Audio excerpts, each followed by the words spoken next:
Hello, Grapperinos, and welcome to another exciting episode of Probably Next Week on Smackdown. I'm Bryon, and joining me on the show, a guy, I guess I'll just reuse the same thing, a guy that also loves Saudi Arabia. Mike, say hi, Mike. Inshallah, Habibi, we are going to Saudi Arabia, unless that is Iran decides to start their seventh war this week. You never know, but WWE has not decided to cancel the show. So I guess we're still in the gray area where they could move it. But Listen. Triple H called Daddy Don. Okay, that's his name because the leader of NATO called him such. Okay, so it's official. It's not me. It's an official name that was bestowed upon him. Okay, so this is not me, but he called him and he was like, "Hey, listen, you gotta tell these dudes to knock it off because we have a big show in Saudi that makes a lot of money and we want money." And then Donnie called both of them and he was like, "Hey, listen, gotta have the wrestling. So cool it for like 5 days. And then once the wrestling's done, then you can go back to doing what you want to do, which is building each other up." So there you go. listen, we got the best in the world. No one knows him better than I do. Okay. That was terrible. But anyway, that was a terrible impression. But we're gonna move on from that to whatever this next episode of SmackDown is probably gonna be in our eyes. And you were probably a viewer of this show already, so we're probably not gonna go over the rules. But just in case you need some refreshing, here are the rules. And after we lock in our bookings and predictions in this episode, we will watch the next episode of Friday Night SmackDown. Friday night. And we are going to do some point allocations based on our predictions and bookings based on the point system, which is as follows right there on the screen.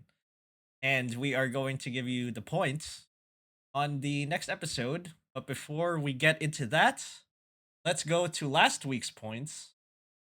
As I have, I think, 5 points on my end.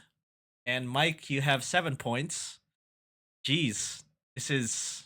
I need to catch up. I need to lock in for this one. Yeah, I got most of my points from the Nia Jax promo. Yeah. Except I lost half a point because I guess you can give or take half a point because they agreed to a fight, but not at Night of Champions. So, I guess half a point, but whatever. okay. Yeah. I'll incorporate that on the next episode, I guess. So anyway, I need to catch up. I need to lock in. Fortunately, because this is a go home show for Night of Champions, and because this is emanating from the good old kingdom of Saudi Arabia, we got some announced matches already set. And here they are. We got Nia Jax versus Tiffany Stratton in a last woman standing match. We also got Zelina Vega versus Julia for the Women's United States Championship. And we also have Street Profits versus Wyatt 6 for the Tag Team Championships. So, without further ado, let's book this thing and get to my version of the show as CM Punk goes to the ring. CM Punk speaks about Cena's pipe bomb from last week and the Night of Champions match. He says that he's not a sellout. He is doing this for the people. He's going to Saudi Arabia to get the title off of Cena for the people. He is doing all of this for them. He is not doing it for TKO. He is not Mr. TKO. He is CM Punk. He knows who he is, and he is going to take Cena out.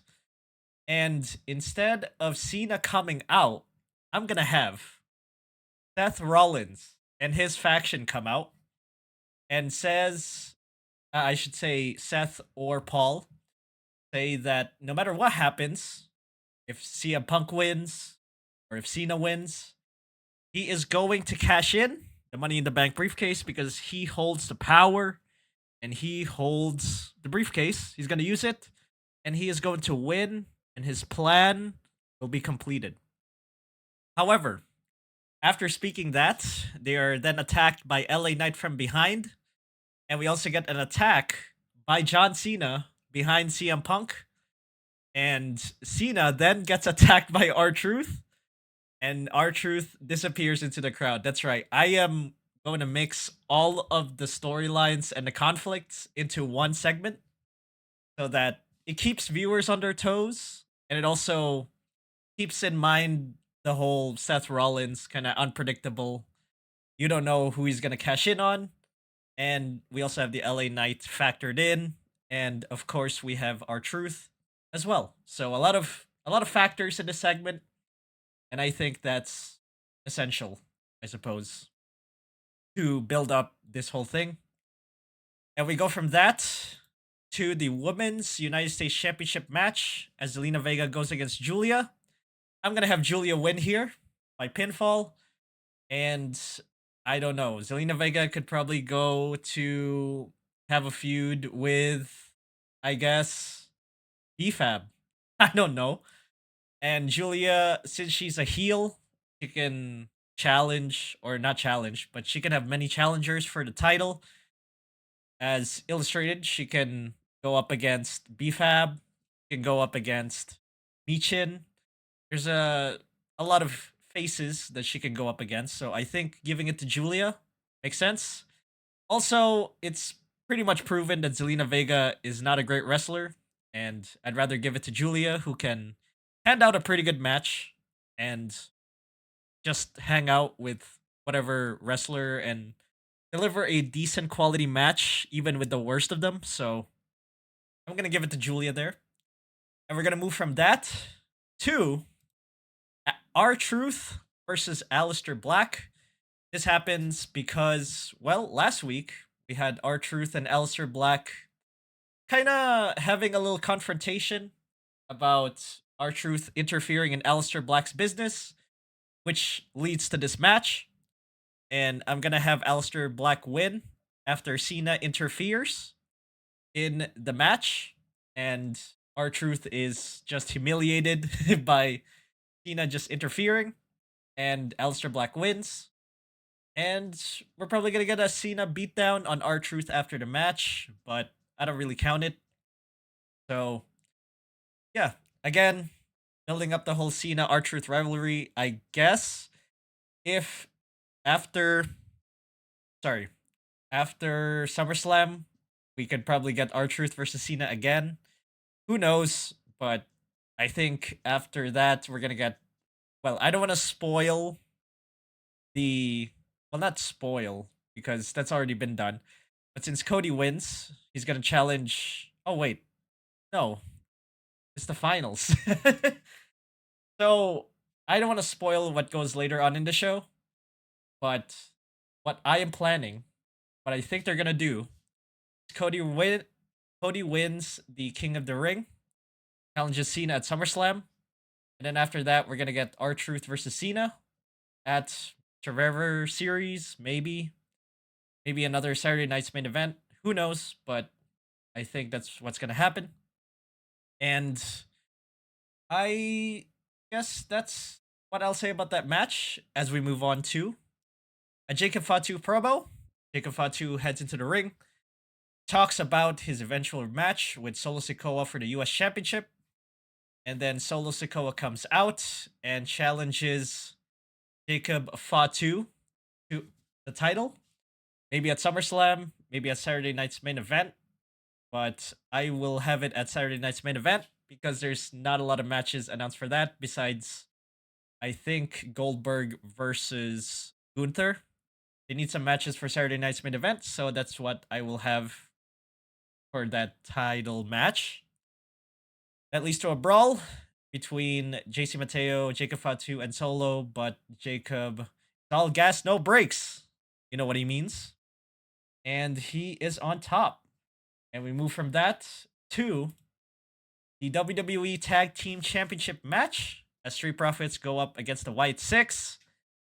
And I'm going to have the Wyatt Six win here by pinfall. After the match, every tag team comes out and attack the Wyatt Six. Causes a lot of chaos. And it's up to Nick Aldis to sort out who is next. Who is the next contender for the championship. I guess he's probably going to do a tag team turmoil. Maybe a tag team, I don't know. Like, there's some way for the tag teams of Smackdown to sort of fight over the number one contendership. Maybe a tournament. Maybe, again, a tag team turmoil. Maybe a sort of one-on-one match between the leading tag teams. And, you know, get that number one contender out there after the Wyatt Six win. But I'm going to have the Wyatt Six win here. As we move on to Cody Rhodes having a promo, enters the ring. He is going to talk about his match against Randy Orton at Night of Champions, which is the King of the Ring finals match. And he says it's important for him because he was, let's just say, humiliated by John Cena at WrestleMania. And he wants that title back to prove to himself that he's the best. And then we're going to have Randy come out and cut a promo on why he wants to win the King of the Ring tournament. He wants it because he wants to win number 15. And it doesn't matter if defeating Cody is part of that plan. He is going to do it. And he wants to win that number 15, whether Cody Rhodes is involved or not. Both of them shakes hands, and Cody says, "May the best man win." And then, obviously, we have Seth Rollins come out and his faction, and once again, tease the Money in the Bank briefcase. I know they got beaten up earlier in the segment, but this is later on in the show, so they have had some time to recuperate, I guess. And once again, we're just going to have that be sort of the factor in the match. And finally, the main event, unfortunately, probably going to be the last women's standing match for the women's championship as Tiffany Stratton goes up against Nia Jax. And I have this as the main event because I think this is it. I think this is where it's going to happen. Tiffany Stratton wins. However, we got to cash in by Naomi. Naomi's going to hop on in. It could be near the end of the match. It could be after the match. She's going to cash in the Money in the Bank briefcase. Pins Tiffany Stratton for the win. And she wins the title. Now, why? Why would I have this? Because seeing Jade Cargill versus Asuka in the Queen of the Ring finals, that makes me think they're gonna push. Excuse me. They're gonna push for Jade Cargill to go 1-on-1 against Asuka and win, and then gonna challenge Naomi for the Women's Championship at SummerSlam to cap off that storyline. Maybe have Bianca Belair in there for interference, but I'm gonna have Naomi versus Jade for the title at SummerSlam, and they're gonna put their first piece down by having a cash-in against Tiffany Stratton, and Naomi winning the Women's Championship. And that's it. As the show goes off the air, it could be at SummerSlam or Evolution, but doesn't really matter as long as Naomi is the champion. Any questions? So, first, your opening seems. I mean, I kind of had the same thought for the opening, but then I realized it seems a little overbooked. Almost kind of like Vince Russo. When you said keeping people on their toes, that's what he wanted to do. Point that out there, but Listen, bro. Ratings gold. Ratings. So I had the same thought. Like, I wanted them to all tie into each other, but then I thought, maybe they want to hold off. I mean, it is a Saudi show, but I think that at least at least in the creative mindset, they like to sort of keep some things in their back pocket that they can pull out like next week, instead of burning all of that off this week. So, but I do agree that CM Punk probably comes out first, or Cena. Well, I want the points, Mike. That's why I haven't overbooked. That's true. If that pulls off, you get like 8 points on that segment. If that goes off. Saying, even if I don't get a lot of points, fine, whatever. But like, I have the most people on here, so if it does happen, that's a huge amount for me. But I honestly, I think overbooking is probably the best idea, because I think right now, despite a couple moments, Smackdown is kind of boring. I don't know if you agree, but Smackdown is kind of mid, and they need like some energy, man. And true. I think something like this is what they need. Any other questions? So why do you have Naomi? I mean, I get your reasoning, but why not have Jade win the title off of Tiffany at SummerSlam, and then have Naomi take it off of Jade right after? Wouldn't that give her more of a beef with Jade than her having to fight her at SummerSlam? Huh. That could also be a possibility. I think. I think that they should try to portray Naomi as a sort of no nonsense kind of heel, and I think, her relationship with Nia Jax, if it's gonna be an alliance, then that's more of an obstacle for Jade. And I think if Jade takes it off of Naomi at SummerSlam, it's going to make that victory more warranted, I suppose. Or it makes it seem more legitimate, because Nia Jax and Naomi are kind of imposing force. And that's more, I would say, that's more adversity for Jade to overcome. You can sort of flesh out the feud between Naomi and Jade once again. Also, freaking WWE loves to rerun a lot of this stuff, as you said. I could see your way playing out as well, but I I think I think what I suggested is a more predictable route. It's something that's tried and true, and at this point, I don't think they're gonna try anything else. So, I think the cash in, Naomi winning, and then Jade taking off of her at SummerSlam, I think that's the play. It's predictable, it's standard, it's whatever, but I think that's what they're gonna do. Hey, if they decide your way is better, then I'd be surprised, and I'd be like, okay, sure. But they're coasting on predictable right now, especially since we're at a time where we're kind of heading into SummerSlam, and there's some matches that we can predict, maybe, but I think we're at this point now where they're sort of coasting on predictability at this point. So, all right. That's my yapping session on them being predictable done. Any other questions? No, let's get into my card. I kind of mailed it in this week, so I played it a little bit conservative. I did. All right. Well, let's see the card, starting off with. So I have John Cena coming out first, because the Saudis love a cheap pop. Boy, do they love cheap pops. They love cheap buys and cheap pops. They love that shit so much. So who better than Mr. Cheap Pop himself, John Cena?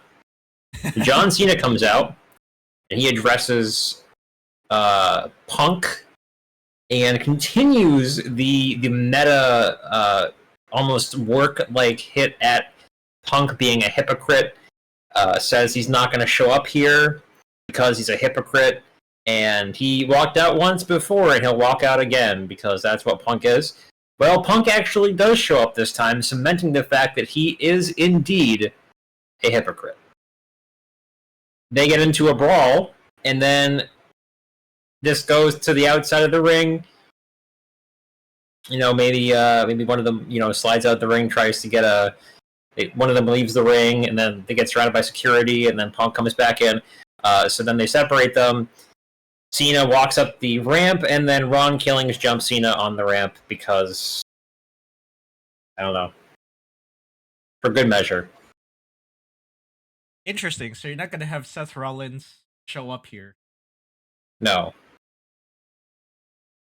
All right. I don't know if Seth Rollins showing up on this show. No. Not even a Night of Champions? Does he even have a match at Night of Champions? He doesn't have a match at Night of Champions. I can see him interfering, maybe, or like faking a cash-in, but yeah. All right. I mean, I like it. It's simple, basic. Again, I think that's more what they're gonna do, unfortunately. But all right, we move on from that to the Tag Team Championship fight between the Wyatt Six and the Street Profits. I thought the Wyatt Six were going to take their time to go through the tag team division, but somehow, I guess by beating Motor City Machine Guns, they're good enough to go for a tag team title despite not having fought Fraxium or DIY or Pretty Deadly. Or who else is there? God damn it. Hey, Road Dogg, didn't you remember you were in a tag team? Or any of them. But despite not having fought the rest of the tag team division in Smackdown, they're going after the titles. So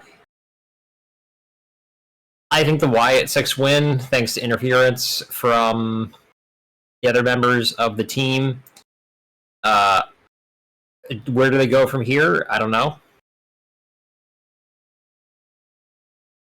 But this seems very rushed to me. Yeah.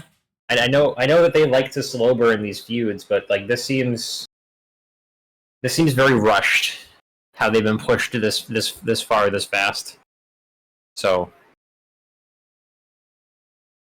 I guess we'll see where this goes. Yeah, I mean, they could potentially also end it in a DQ and delay this to That's too, yes. later in the year. Yeah, I think this is just rushed. They are rushing the wrong feuds, and they're slow burning the wrong feuds as well. They have it upside down with some of these feuds, but I don't know. I don't know what Triple H is thinking. I guess he's trying to make the tag team championships on SmackDown seem more interesting because there's a lot more going on. But rushing these feuds is, especially because we kind of know the end point. This is the end point, but you're kind of rushing the end point, and you're not letting the other tag teams have a go at it. So what is the point, right? So it's just weird. But I don't know. I guess that's how the cookie crumbles. As we move on to the next match, which is Women's U.S. title fight. I also have Julia winning via pinfall. I think Julia ends up being the title holder after this show because I think Zelina Vega has had this for long enough, and I think this is the only title change on this show. I think Julia then starts a feud with Chelsea Green and the Secret Hervis, and Zelina Vega can go off to do, I don't know, whatever. Do you think she will botch the 619 during the match? It'd be funny if she did. I swear to God, man, if that happens, I'm just like, just give it to Julia at this point. Swear to God. All right, we'll move on from that too. A Randy Orton promo. So Randy Orton comes out, and it's basically a face-off between him and Cody Rhodes. There's a handshake, good sportsmanship, yada yada. Cody goes to leave the ring, and Randy RKO's him out of nowhere because that's what he does. He's a very unpredictable man. The voices very in his dangerous. Head. His voices, yes, his voices in his head. They come to him. They talk to him. Oh yeah. They understand. They understand. All right. So yeah, that's it. Just a face off between him and Cody Rhodes. If Pat McAfee was there, he'd say something about them facing off rather than letting the aura of the moment speak for itself. He would talk like that's what it is, Michael Cole. Them two facing off. It's like, yeah, I can see. Thanks, Pat. Thanks. So Pat McAfee took a break because the grind took a toll on him, Mike. The grind just took a toll on him, man. He just wants a break. I mean, yeah, because he's also doing a daily show on ESPN too. He does a lot of shit. Yeah. He does Pat McAfee show. So he does that. He does that in addition to being a commentator. What I think Pat McAfee should do, honestly, is kind of be like the Howard Stern of the modern era. Like, not in the way of letting Macho Man Randy Savage come on and call people the N-word and also having underage girls show up on your show, but in the sense of having it be sort of like an extension of the kayfabe that kind of bleeds into the real world. Like, have Cody Rhodes come on and like basically cut a promo, but not on an actual show, but like on the Pat McAfee show against someone. I think that's where he could be useful, is being like the modern Howard Stern, basically. Yeah, I think his show, the Pat McAfee show, could be used as that. Like, you have an outlet right there, why not use it, right? You do, yeah. I think he's better served in that avenue. Just give him a podcast. I mean, it basically is a podcast. That's true. They gave Cody Rhodes a podcast where they did drinks alcohol, takes in some libations. Great idea. All right, we move on from that to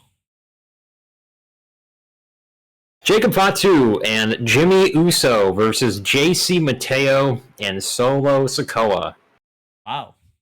It's the Bloodline Wolfpack versus the Bloodline 2000, I guess. Why is this happening? Well, you had Jacob Fatu and JC Mateo facing off last week, and Solo came in and started beating up Jacob Fatu and Solo Sikoa and JC Mateo beat up Jacob Fatu. And then Jimmy Uso actually showed up to save Jacob Fatu. Jacob Fatu didn't really say anything to him. So I think they end up settling their differences, and this is a tag team fight between Jacob Fatu and Jimmy, and JC and Solo. I think Jacob and Jimmy win via pinfall on JC Mateo, and I think this means that Jacob Fatu is going to drop the title to Solo Sikoa. Wow. Okay. Why do you think dropping that title to Solo is beneficial? I think he moves up the card. Okay.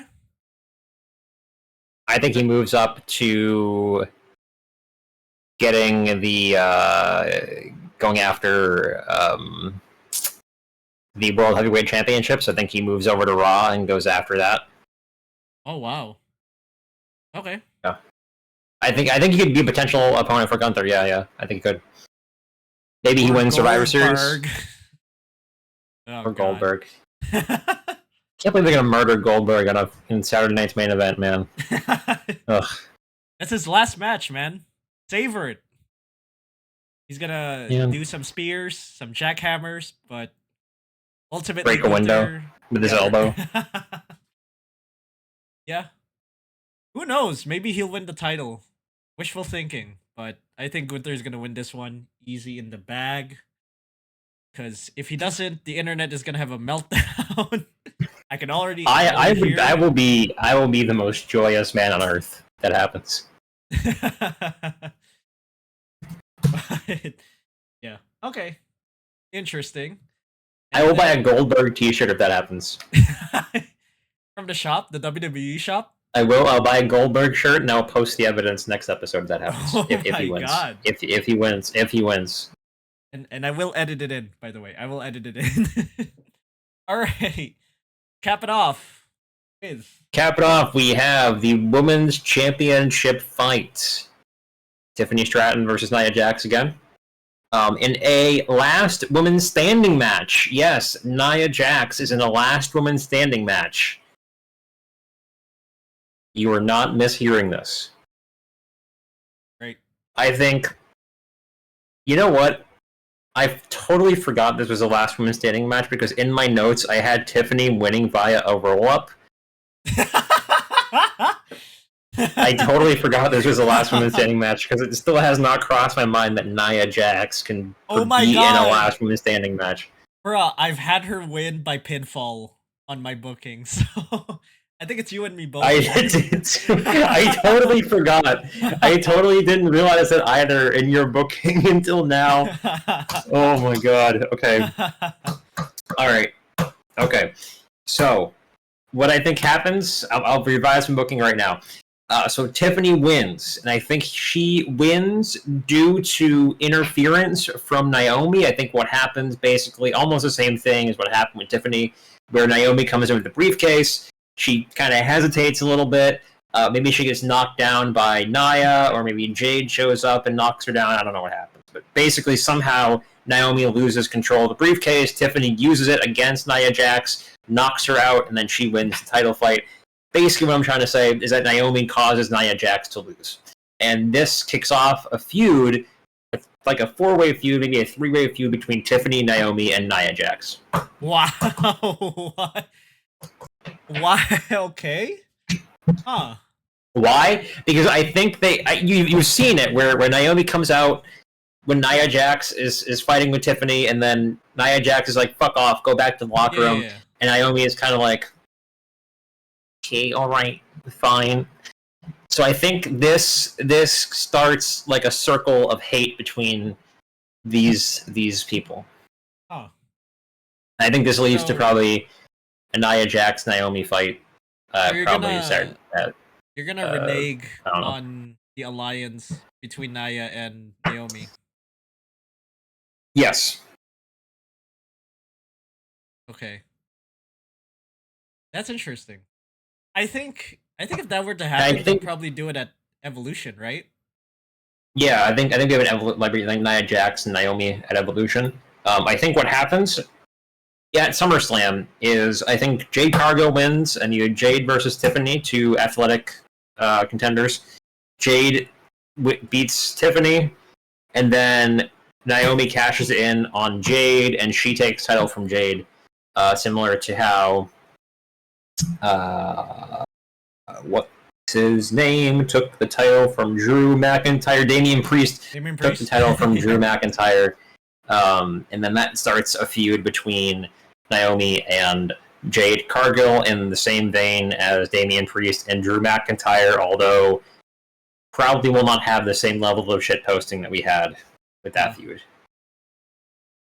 They really need to give a belt to Drew McIntyre. He's so good at shitposting, man. I love his shitposting. He's so good at it. He needs a belt. Like, stop giving it to Gunther. Oh, I mean, he's pretty good at shitposting too, but like, you know. Yeah. No, I totally agree. We miss you, DM Hunk. But yeah, I totally agree. I mean, I think if it were to happen, it's definitely gonna happen at Evolution, what you said. But yeah, I think this last woman standing match is to protect Nia because Nia is not great at wrestling. But whatever.